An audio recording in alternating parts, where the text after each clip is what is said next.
আসসালামু আলাইকুম। আজকে আমরা থ্যালাসেমিয়া সম্পর্কে জানব। তো থ্যালাসেমিয়া সম্পর্কে পরিষ্কারভাবে জানার জন্য রক্ত, লোহিত রক্তকণিকা আর হিমোগ্লোবিন সম্পর্কে জানতে হবে। তো রক্তকে প্রথমে দুই ভাগে ভাগ করা যায়, একটা হচ্ছে রক্তরস আর একটা হচ্ছে রক্তকণিকা। আর এই রক্তকণিকাকে আবার আমরা তিন ভাগে ভাগ করেছি, একটা হচ্ছে লোহিত রক্তকণিকা, আর একটা শ্বেত রক্তকণিকা, আর একটা হচ্ছে অনুচক্রিকা। তো লোহিত রক্তকণিকাটাকে আমরা এই জায়গায় দেখিয়েছি, ঠিক আছে? এটা হচ্ছে একটা লোহিত রক্তকণিকা।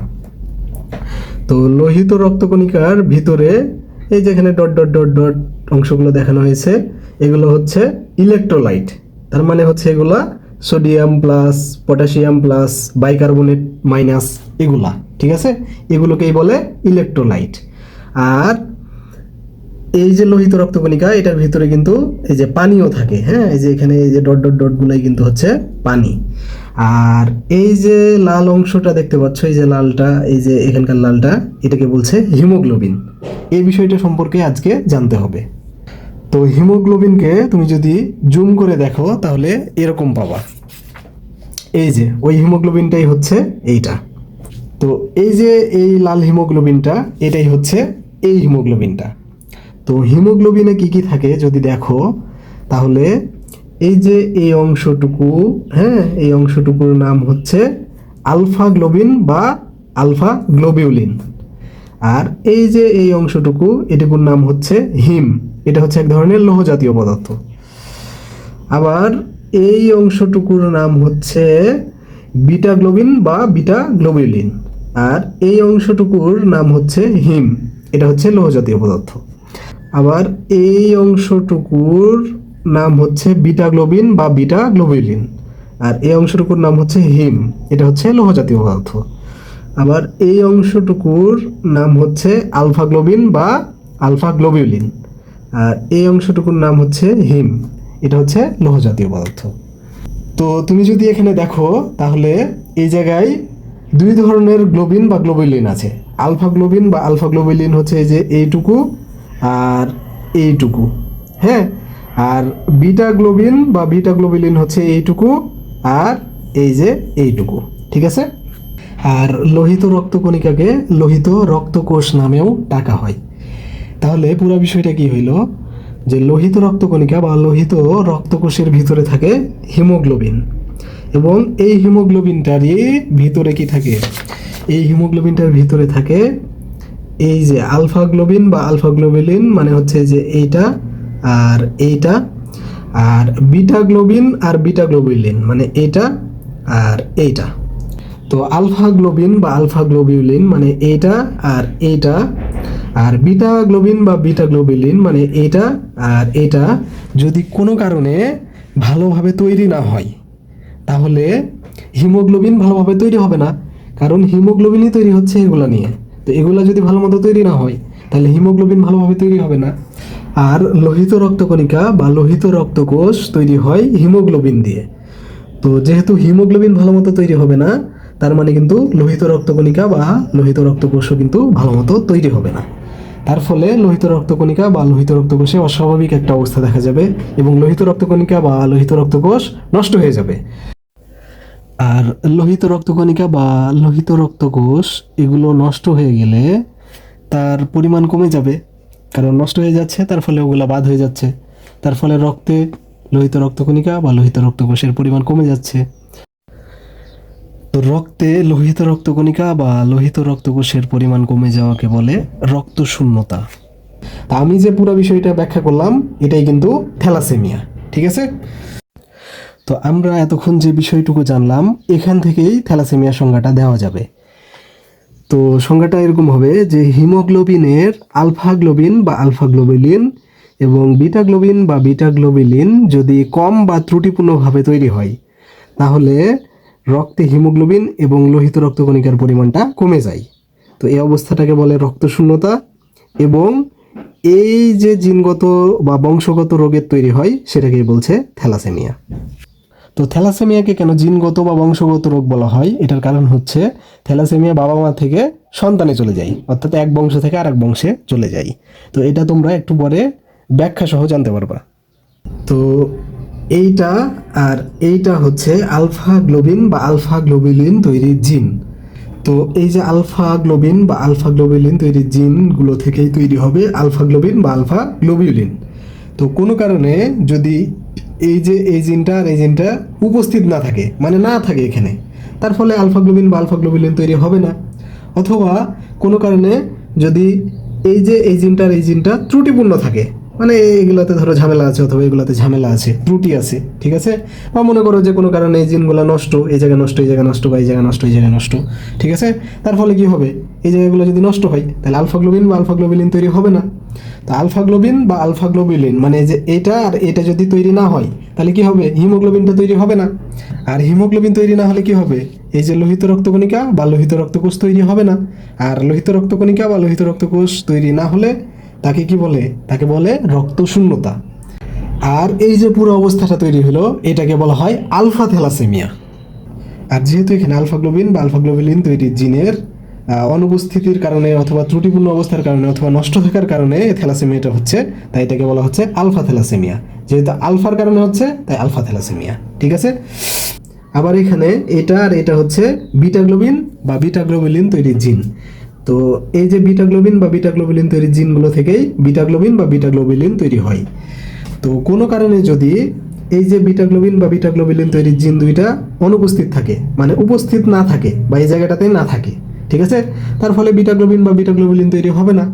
অথবা কোনো কারণে যদি এই যে বিটা গ্লোবিন বা বিটা গ্লোবিলিন তৈরির জিনগুলো নষ্ট থাকে, মনে করো এই জায়গায় অথবা এই জায়গায় নষ্ট, অথবা ত্রুটিপূর্ণ হয়, মনে করো এই জায়গাগুলোতে বা এই জায়গাগুলোতে ত্রুটি আছে, ঠিক আছে, বা ভুল ভ্রান্তি আছে, তো তখন বিটা গ্লোবিন বা বিটা গ্লোবিলিন তৈরি হবে না, ঠিক আছে, যেহেতু এই জায়গাগুলোতে ভুল আছে বা ত্রুটি আছে, তাই বিটা গ্লোবিন বা বিটা গ্লোবিলিন তৈরি হবে না। তো বিটা গ্লোবিন বা বিটা গ্লোবিলিন যদি তৈরি না হয়, মানে এটা আর এটা যদি তৈরি না হয়, তার ফলে হিমোগ্লোবিন তৈরি হবে না। আর হিমোগ্লোবিন তৈরি না হলে লোহিত রক্তকণিকা বা লোহিত রক্তকোষ তৈরি হবে না। আর লোহিত রক্তকণিকা বা লোহিত রক্তকোষ তৈরি না হলে তাকে বলা হয় রক্তশূন্যতা। তো এই যে পুরো অবস্থাটা এটাকে বলা হয় বিটা থ্যালাসেমিয়া। কারণ দেখো, বিটা গ্লোবিন বা বিটা গ্লোবিলিন তৈরির জিন যদি ত্রুটিপূর্ণ হয় অথবা অনুপস্থিত থাকে অথবা জিনটা যদি নষ্ট হয়, তখন তাকে বলা হচ্ছে বিটা থ্যালাসেমিয়া, ঠিক আছে। তো যেহেতু বিটার কারণে হচ্ছে তাই এটার নাম বিটা থ্যালাসেমিয়া। তাহলে থ্যালাসেমিয়া দুই ধরনের, একটা হচ্ছে আলফা থ্যালাসেমিয়া, একটা হচ্ছে বিটা থ্যালাসেমিয়া। তো রিক্সা চালক, খনি শ্রমিক, জেলে, এসব যে শ্রমজীবী মানুষ, এদেরকে ব্রিটিশরা বলতো কুলি, ঠিক আছে, কুলি বলতো। তো এসব লোকজনের অর্থাৎ কুলিদের বিটা থ্যালাসেমিয়াটা বেশি হইতো, ঠিক আছে, তাই বিটা থ্যালাসেমিয়ার নামই হয়ে গেছিল কুলির থ্যালাসেমিয়া। বুঝতে পেরেছ, বিটা থ্যালাসেমিয়াকে বলা হয় কুলির থ্যালাসেমিয়া। তো এখানে ছোট আর মানে হচ্ছে থ্যালাসেমিয়া জিন, আর বড় আর মানে হচ্ছে সুস্থ জিন। তো আমরা এমন একজন মাকে নেব যে কিনা সুস্থভাবে চলাফেরা করবে, ঠিক আছে, তার মানে সে মাটা হচ্ছে সুস্থ, কিন্তু মাটা থ্যালাসেমিয়া রোগটাকে তার সন্তান বা বাচ্চার মধ্যে দিয়ে দিবে, ঠিক আছে। তো এটাকে বলে বাহক। যদি কোনো মা তার সন্তানের মধ্যে থ্যালাসেমিয়া রোগ বা যে কোনো রোগকে দেয় তাহলে এটাকে বলে বাহক। তো এখানে যেহেতু থ্যালাসেমিয়া রোগটাকে দিচ্ছে তাই এখানে বলা হবে থ্যালাসেমিয়া রোগের বাহক। তাহলে মাটা কি সুস্থ কিন্তু থ্যালাসেমিয়া রোগের বাহক মা, ঠিক আছে। তাহলে এই কথাটা তুমি এখানে লিখে দাও। আবার আমরা এমন একজন বাবাকে নেব যে সুস্থভাবে চলাফেরা করবে, হ্যাঁ, সুস্থ জীবনযাপন করবে। তার মানে বাবাটা হচ্ছে সুস্থ, কিন্তু বাবাটা তার সন্তানের মধ্যে বা বাচ্চার মধ্যে থ্যালাসেমিয়া রোগটাকে দিয়ে দিবে। তার মানে বাবাটা হচ্ছে থ্যালাসেমিয়া রোগের বাহক। কারণ কোনো রোগ যদি সন্তানের মধ্যে দিয়ে দেয় তাহলে তাকে বলে বাহক। তাহলে এখানে যেহেতু থ্যালাসেমিয়া রোগটাকে সন্তানের মধ্যে দিয়ে দিচ্ছে, তাই সে বাবাটা হচ্ছে থ্যালাসেমিয়া রোগের বাহক। তাহলে তুমি এই কথাটা লিখে দাও যে বাবাটা হচ্ছে সুস্থ কিন্তু থ্যালাসেমিয়া রোগের বাহক বাবা, ঠিক আছে, এই কথাটা লিখে দাও। তো এখানে দেখো কি লেখা আছে, সুস্থ কিন্তু থ্যালাসেমিয়া রোগের বাহক, ঠিক আছে, এই কথাটুকু লেখা আছে। লাস্টে মা আছে, এই কথাটুকু আলাদাভাবে রাখো। তো সুস্থ কিন্তু থ্যালাসেমিয়া রোগের বাহক, এই কথাটা কোথায় আছে, দেখো এখানে আছে, সুস্থ কিন্তু থ্যালাসেমিয়া রোগের বাহক, এই কথাটা এখানে আছে। তো সুস্থ কিন্তু থ্যালাসেমিয়া রোগের বাহক হওয়ার জন্য একটা থ্যালাসেমিয়া জিন লাগে। তো থ্যালাসেমিয়া জিনকে আমরা কি দিয়ে প্রকাশ করি, ছোট হাতের আর দিয়ে। তাহলে তুমি এখানে একটা ছোট হাতের আর দিয়ে দাও। আর কি লাগে, আর একটা সুস্থ জিন লাগে, ঠিক আছে। তাহলে সুস্থ জিনকে আমরা প্রকাশ করি বড় হাতের আর দিয়ে, তাহলে তুমি এখানে বড় হাতের আর দিয়ে দাও, ঠিক আছে। তাহলে সুস্থ কিন্তু থ্যালাসেমিয়া রোগের বাহক মা, এটার ক্ষেত্রে এটা হয়ে গেল। আবার এখানে কি আছে, সুস্থ কিন্তু থ্যালাসেমিয়া রোগের বাহক বাবা, এটার ক্ষেত্রে এখানে সুস্থ কিন্তু থ্যালাসেমিয়া রোগের বাহক, এটুকু নাও, বাবা কথাটা আপাতত বাদ দাও। তো সুস্থ কিন্তু থ্যালাসেমিয়া রোগের বাহক, এই কথাটা কোথায় আছে দেখো তো, এই যে এখানে আছে, সুস্থ কিন্তু থ্যালাসেমিয়া রোগের বাহক। তো সুস্থ কিন্তু থ্যালাসেমিয়া রোগের বাহক হওয়ার জন্য দরকার পড়ে একটা থ্যালাসেমিয়া জিনের।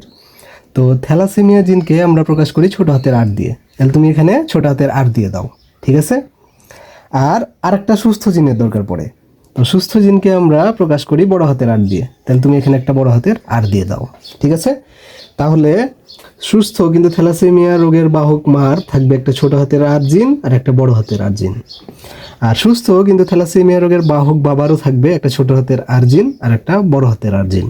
তো এই যে মা আর এই যে বাবার মধ্যে বিয়ে হলে এই যে এরকম একটা সন্তান হবে বা শিশু হবে, এরকম একটা সন্তান বা শিশু হবে, এরকম একটা সন্তান বা শিশু হবে, এরকম একটা সন্তান বা শিশু হবে।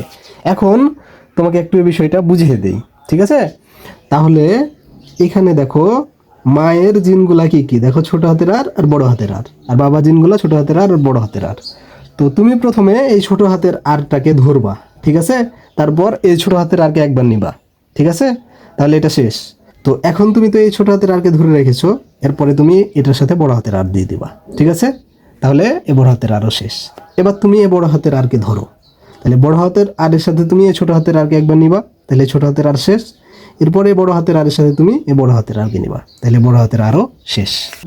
তো প্রথমে কি বললাম, এই ছোট হাতের আরের সাথে এই ছোট হাতের আর, ঠিক আছে, তাহলে তুমি এখানে এই ছোট হাতের আর দাও, আবার ছোট হাতের আর দাও। তারপর কি বললাম, এই ছোট হাতের আরের সাথে এই বড় হাতের আর, ঠিক আছে, তাহলে তুমি এখানে ছোট হাতের আর দাও, এখানে বড় হাতের আর দাও। এইবার এই বড় হাতের আরের সাথে এই ছোট হাতের আর, ঠিক আছে, তাহলে তুমি এখানে বড় হাতের আর দাও, এখানে ছোট হাতের আর দাও। আবার এই বড় হাতের আরের সাথে এই বড় হাতের আর, ঠিক আছে, তাহলে তুমি এখানে বড় হাতের আর দাও, এখানে বড় হাতের আর দাও। তাহলে শিশু হলো চারটা, এটা একটা, এটা একটা, এটা একটা আর এটা একটা। এখন এই শিশুটার ক্ষেত্রে যদি ধরি, তাহলে এখানে আছে ছোট হাতের আর, তো ছোট হাতের আর মানে থ্যালাসেমিয়া জিন, তাহলে এটা হচ্ছে থ্যালাসেমিয়া জিন, ঠিক আছে। আবার এখানে আছে ছোট হাতের আর, তো ছোট হাতের আর মানে থ্যালাসেমিয়া জিন, অর্থাৎ এটাও থ্যালাসেমিয়া জিন। অর্থাৎ এই যে শিশুটা, এটার এই জিনটাও থ্যালাসেমিয়া জিন, এই জিনটাও থ্যালাসেমিয়া জিন, অর্থাৎ তার এই যে দুইটা জিনই থ্যালাসেমিয়া জিন, ঠিক আছে। তো দুইটা জিনই থ্যালাসেমিয়া জিন হলে তাকে বলে থ্যালাসেমিয়া মেজর। তাহলে এই শিশুটার থ্যালাসেমিয়া মেজর হয়েছে, ঠিক আছে। আর থ্যালাসেমিয়া মেজর হলে সেই শিশুটাকে বলে থ্যালাসেমিয়া আক্রান্ত শিশু, ঠিক আছে। অর্থাৎ এই শিশুটার থ্যালাসেমিয়া মেজর আছে অথবা এই শিশুটা থ্যালাসেমিয়া আক্রান্ত।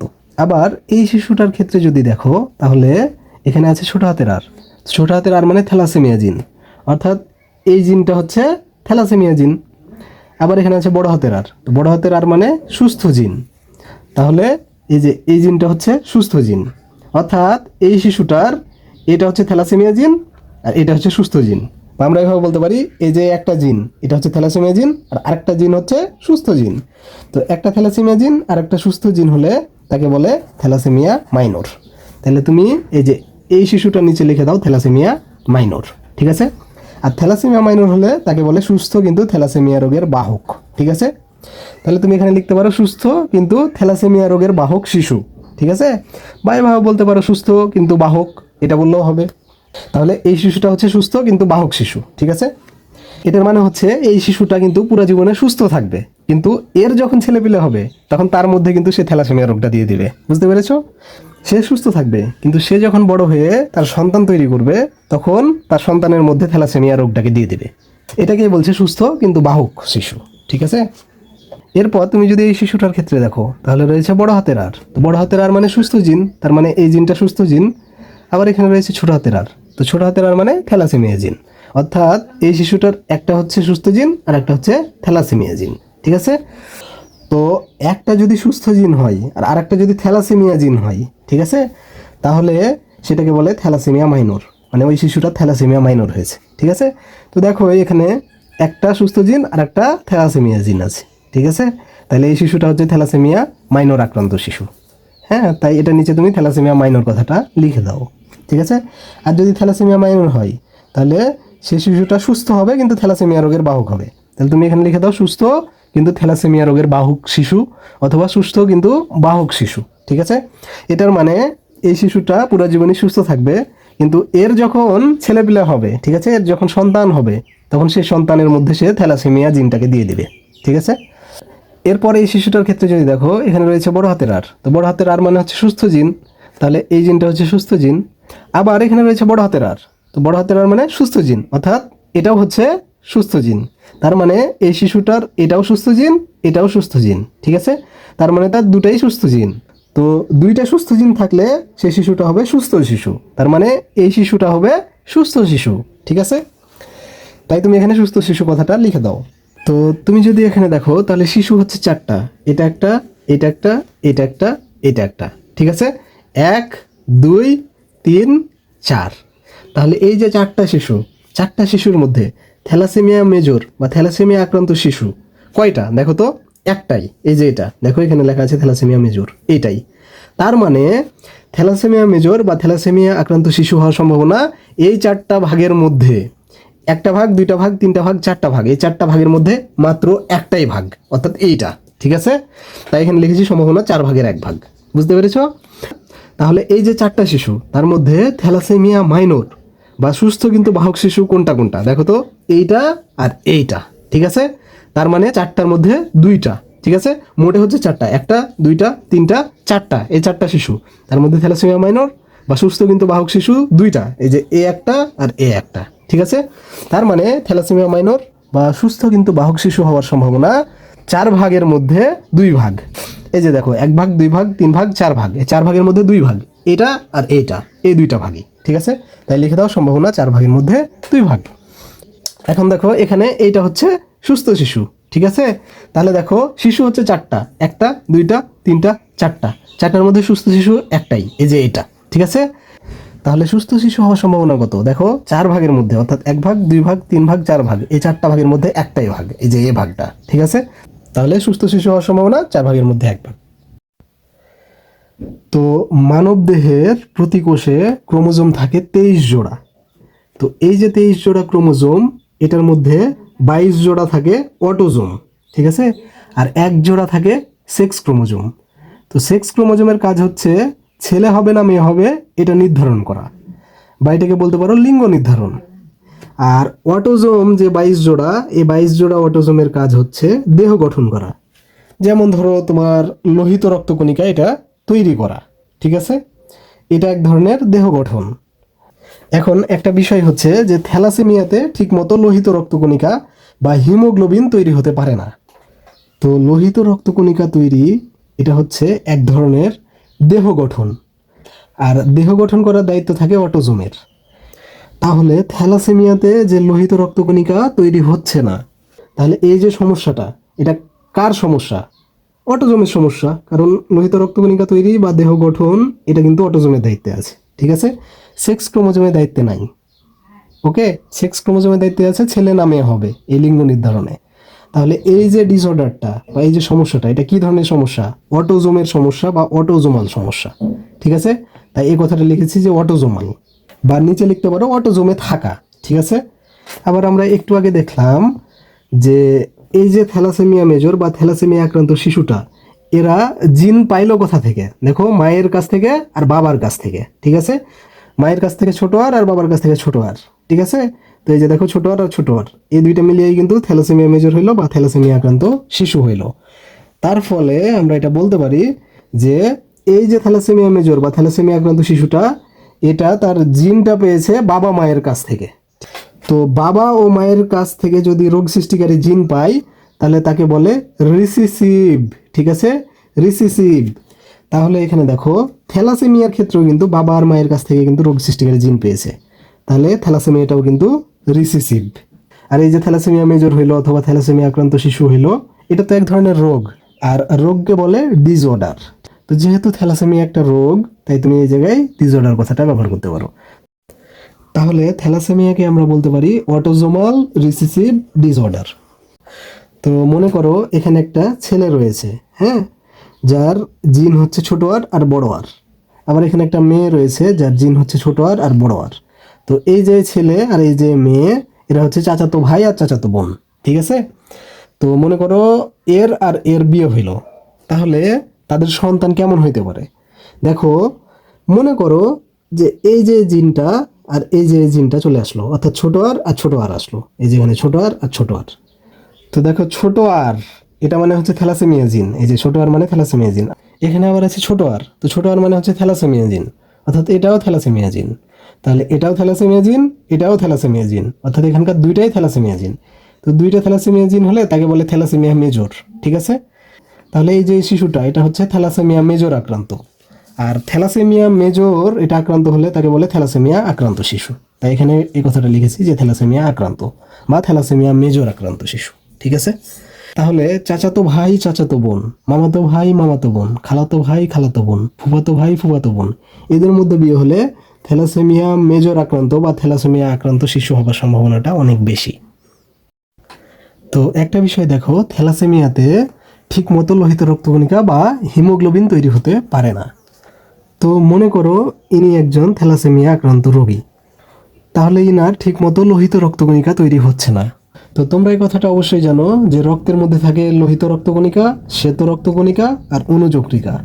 তার মানে কোনো ব্যক্তিকে রক্ত দেওয়া মানে তার শরীরে লোহিত রক্তকণিকাই দেওয়া। তাহলে এই যে থ্যালাসেমিয়া আক্রান্ত রোগীটা, এটা শরীরে যদি আমরা ব্যাগে করে রক্ত দিই, তাহলে তার শরীরে কিন্তু লোহিত রক্তকণিকাই যাচ্ছে, ঠিক আছে। আর লোহিত রক্তকণিকা গেলে তার থ্যালাসেমিয়াটা কিছুটা ভালো হয়ে যাবে। তো দেখো থ্যালাসেমিয়াতে ঠিক মতো লোহিত রক্তকণিকা কিন্তু তৈরি হতে পারে না। তো তাহলে লোহিত রক্তকণিকা তৈরি করবে এরকম ওষুধ যদি দিই, তাহলে তো সমস্যাটা সমাধান হয়ে যায়। তো ফলিক অ্যাসিড লোহিত রক্তকণিকা তৈরি করে। তাহলে দেখো লোহিত রক্তকণিকা তৈরি হচ্ছিল না, এটাই হচ্ছে থ্যালাসেমিয়া। তো ফলিক অ্যাসিড লোহিত রক্তকণিকা তৈরি করছে, তার মানে থ্যালাসেমিয়াটাকে ভালো করে দিচ্ছে। তাই এখানে লিখেছি থ্যালাসেমিয়া অনেকখানি ভালো হয়। তো তোমাদের বইয়ে ফলিক অ্যাসিডের কথাটা লেখা নাই, এটা তোমাদের মনে রাখার কোনো দরকার নাই। তোমাদের বইয়ে লেখা আছে নির্দিষ্ট ওষুধ, তাই তুমি মনে রাখবা নির্দিষ্ট ওষুধ এ কথাটা, ঠিক আছে। তো এইটা হচ্ছে থ্যালাসেমিয়া আক্রান্ত রোগী, এবং রোগীটার এই যে অংশটুকু এটার নাম হচ্ছে লিভার বা যকৃৎ বা কলিজা, ঠিক আছে। তো এই যে লিভার বা যকৃৎ বা কলিজা, এটার কাজ হচ্ছে শরীর থেকে বিলিরুবিন বের করে দেওয়া, ঠিক আছে। এখন এই রোগীটাকে যদি লৌহ সমৃদ্ধ ফল বা ওষুধ, এটার মানে হচ্ছে লৌহ প্রচুর পরিমাণে আছে এরকম ফল বা ওষুধ খেতে দাও, তাহলে কি হবে, এই যে লিভার বা যকৃৎটা এটাতে লৌহ জমা হবে। যেহেতু ফল বা ওষুধটাতে প্রচুর পরিমাণে লৌহ ছিল, তাহলে এই ব্যক্তির লিভার বা যকৃতে লৌহ জমা হবে, আর লৌহ জমা হয়ে যকৃতটাকে নষ্ট করে দিবে, ঠিক আছে। এই লিভার বা যকৃতটাকে নষ্ট করে দিবে। এন্ড যকৃতের কাজ ছিল শরীর থেকে বিলিরুবিন বের করে দেওয়া। তো যকৃত যেহেতু নষ্ট, তাহলে সে শরীর থেকে বিলিরুবিন বের করতে পারবে না, ঠিক আছে। এই যে শরীর থেকে বিলিরুবিন বের হবে না, ঠিক আছে। তার ফলে শরীরেই বিলিরুবিন জমে যাবে, ঠিক আছে। এই যে দেখো বিলিরুবিন শরীরে জমে যাবে, আর বিলিরুবিনের রং হচ্ছে হলুদ, ঠিক আছে। তার ফলে তার ত্বক মানে চামড়া, হ্যাঁ আমাদের এই যে শরীরের যে ত্বক বা চামড়া এটা হলুদ দেখাবে। তারপর আমাদের চোখের যে সাদা অংশ সেটা হলুদ দেখাবে। তো ত্বক আর চোখ এটাকে হলদেটে দেখাইলে কি বলে, তাকে জন্ডিস বলে। তার ফলে তার জন্ডিস হয়ে যাবে। এই জন্য থ্যালাসেমিয়া আক্রান্ত রোগীকে লৌহ সমৃদ্ধ ফল বা ওষুধ খেতে দেওয়া হয় না, বা এইভাবে বলতে পারো লৌহ প্রচুর পরিমাণে আছে এরকম ফল বা ওষুধ খেতে দেওয়া হয় না। আবার এই যে রোগীটা, এটার এই যে অংশটা এটার নাম হচ্ছে অগ্নাশয়, ঠিক আছে। তো অগ্নাশয়ের কাজ হচ্ছে ইনসুলিন তৈরি করা। তো ইনসুলিনের কাজটা কি একটু বুঝে নেই। মনে করে যে এগুলো হচ্ছে রক্ত, আর রক্তে যে এইটা আর এটা হচ্ছে গ্লুকোজ, ঠিক আছে। আর এই যে এইটা আর এটা হচ্ছে কোষ। তো ইনসুলিনগুলো করে কি, রক্তে যে গ্লুকোজগুলো ছিল এখান থেকে সে কোষের ভিতর দিয়ে দেয়। তাহলে দেখো রক্তে আগে গ্লুকোজ ছিল দুইটা, এরপরে এই গ্লুকোজটাকে এখানে দিয়ে দিল, তাহলে গ্লুকোজ থাকলো একটা। তাহলে কি হলো, রক্তে গ্লুকোজের পরিমাণ কমে গেল। তো এটাই হচ্ছে ইনসুলিনের কাজ, রক্তে গ্লুকোজের পরিমাণ কমিয়ে দেওয়া। এখন মনে করো এই রোগীটাকে লৌহ সমৃদ্ধ ফল বা ওষুধ খেতে দিলা, তার মানে কি লৌহ প্রচুর পরিমাণে আছে এরকম ফল বা ওষুধ খেতে দিলা। তার ফলে কি হবে, অগ্নাশয়ে এসে লৌহ জমা হয়ে যাবে, যেহেতু ফলটা লৌহ সমৃদ্ধ বা ওষুধটা লৌহ সমৃদ্ধ, মানে অনেক লৌহ ছিল এরকম ফল বা ওষুধ। তাহলে এখানে লৌহ জমা হলো, লৌহ জমা হয়ে অগ্নাশয়টাকে কি করবে, নষ্ট করে দিবে। তাহলে অগ্নাশয় করছিল কি, ইনসুলিন তৈরি করছিল, এবং ইনসুলিন এই যে রক্ত থেকে গ্লুকোজটাকে কোষে পাঠিয়ে দিচ্ছিল, তার ফলে গ্লুকোজের পরিমাণটা রক্তে কম থাকছিল। এখন দেখো অগ্নাশয় তো নষ্ট, তার ফলে অগ্নাশয় ইনসুলিন তৈরি করবে না। আর যেহেতু ইনসুলিন তৈরি হবে না, তার ফলে ইনসুলিন এই যে গ্লুকোজগুলোকে রক্ত থেকে কোষে পাঠাতে পারবে না, তার মানে গ্লুকোজগুলো রক্তেই থাকবে। তো এখানে যদি দেখো তাহলে রক্তে গ্লুকোজ ছিল দুইটা, এটা একটা আর এটা একটা। তো দেখো রক্ত থেকে গ্লুকোজগুলোকে আর কোষে পার করতে পারবে না, তার ফলে রক্তে যে দুইটা গ্লুকোজ ছিল এখানে দুইটাই থেকে যাবে। অর্থাৎ রক্তে কিন্তু গ্লুকোজের পরিমাণটা আর কমছে না। তার ফলে এটা বলতে পারি যে রক্তে গ্লুকোজের পরিমাণটা বেশি থাকবে, ঠিক আছে, বা বৃদ্ধি পাবে। তো রক্তে গ্লুকোজের পরিমাণ বৃদ্ধি পাইলে তাকে বলে ডায়াবেটিস। অর্থাৎ থ্যালাসেমিয়া আক্রান্ত রোগীকে যদি প্রচুর পরিমাণে লৌহ আছে এরকম ফল বা ওষুধ খেতে দেওয়া হয়, বা লৌহ সমৃদ্ধ ফল বা ওষুধ খেতে দেওয়া হয়, তাহলে তার ডায়াবেটিস হতে পারে। এজন্য থ্যালাসেমিয়া আক্রান্ত রোগীকে লৌহ সমৃদ্ধ ফল বা ওষুধ খেতে দেওয়া হয় না। তো এখন আমরা থ্যালাসেমিয়ার লক্ষণ জানব। তো রক্তে যদি লোহিত রক্তকণিকা ঠিকমতো তৈরি না হয় তাহলে কি হবে? রক্তে লোহিত রক্তকণিকার পরিমাণটা কমে যাবে, যেহেতু ঠিকমতো তৈরি হচ্ছে না। তো রক্তে লোহিত রক্তকণিকার পরিমাণটা যদি কমে যায় তাহলে তাকে বলে রক্তশূন্যতা। তো থ্যালাসেমিয়াতে আক্রান্ত শিশু বা মানুষের রক্তে লোহিত রক্তকণিকা ঠিকমতো তৈরি হতে পারে না, বা হিমোগ্লোবিন ঠিকমতো তৈরি হতে পারে না। তো আমরা এই ক্ষেত্রে লোহিত রক্তকণিকা কথাটা নেব, ঠিক আছে? তাহলে এখানে দেখো, থ্যালাসেমিয়া মেজর আক্রান্ত শিশুরও রক্তে কিন্তু লোহিত রক্তকণিকা ঠিকমতো তৈরি হবে না। আর লোহিত রক্তকণিকা ঠিকমতো তৈরি না হলে লোহিত রক্তকণিকার পরিমাণ কম হবে। তাহলে এখানে লিখে দাও যে লোহিত রক্তকণিকার পরিমাণ কম হবে। আর লোহিত রক্তকণিকার পরিমাণ কম হলে তাকে বলে রক্তশূন্যতা। তো থ্যালাসেমিয়া মেজর আক্রান্ত শিশুর যেহেতু লোহিত রক্তকণিকার পরিমাণ কম, তাহলে তার রক্তশূন্যতা হবে।